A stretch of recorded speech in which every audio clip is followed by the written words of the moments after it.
Ayun guys, good morning sa inyong lahat, no. So ayan, nagyelo na, no.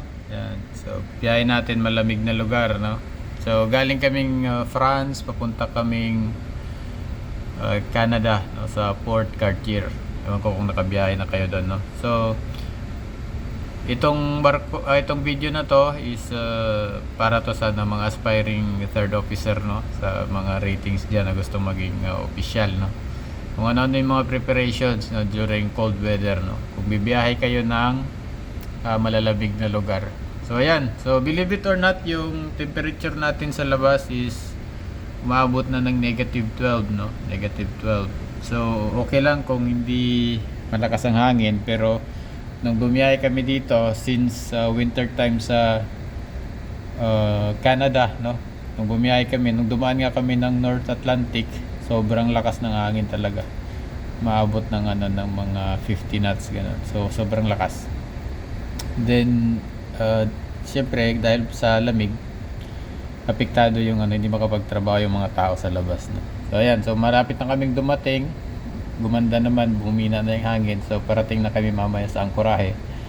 Ando na sila sa angkla ngayon, sila chief mate yan.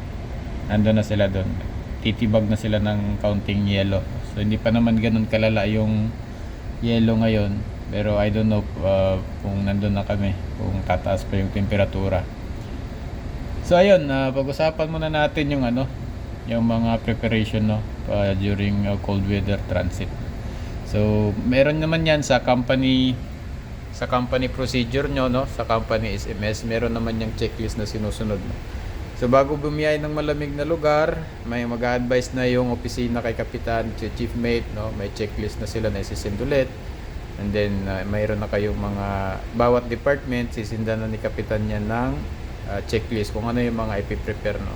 So pag-usapan natin yung side ng third officer, no, since yung video natin is para naman to sa mga aspiring third officer, no, sa mga cadet ratings na gusto maging official. So para at least magkaroon lang ng idea. So ano nga ba piniprepare, no?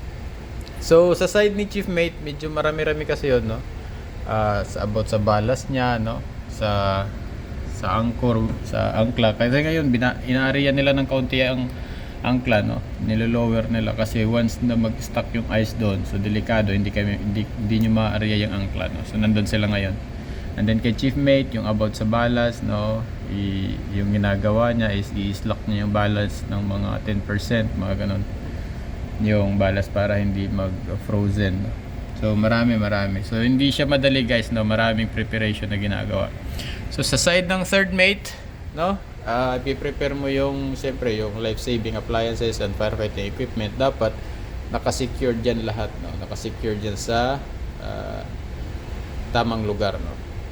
Ngayon, ang isa sa pinagawa sa akin doon sa checklist is yung water ration ng lifeboat, no. Yung tubig doon sa lifeboat, itatanggalin ko yon since yung lifeboat namin is hindi designed for winter, no.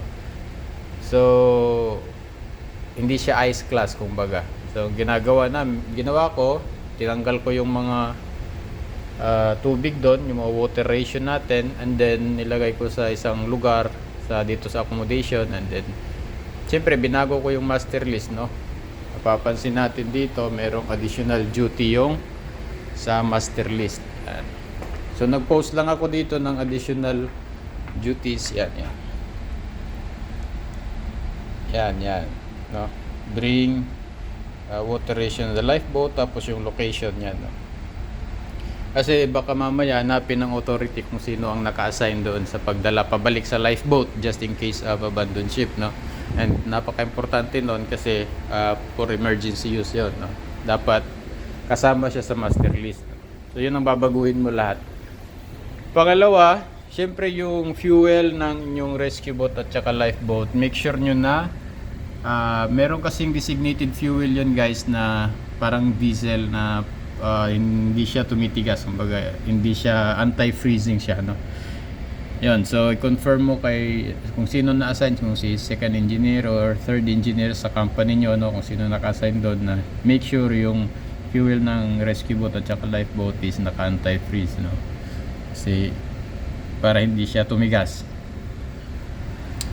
So, yun lang naman, no, yung iba, ano na, secure na, katulad ng rescue boat. So, kukubera na namin yung rescue boat mamaya.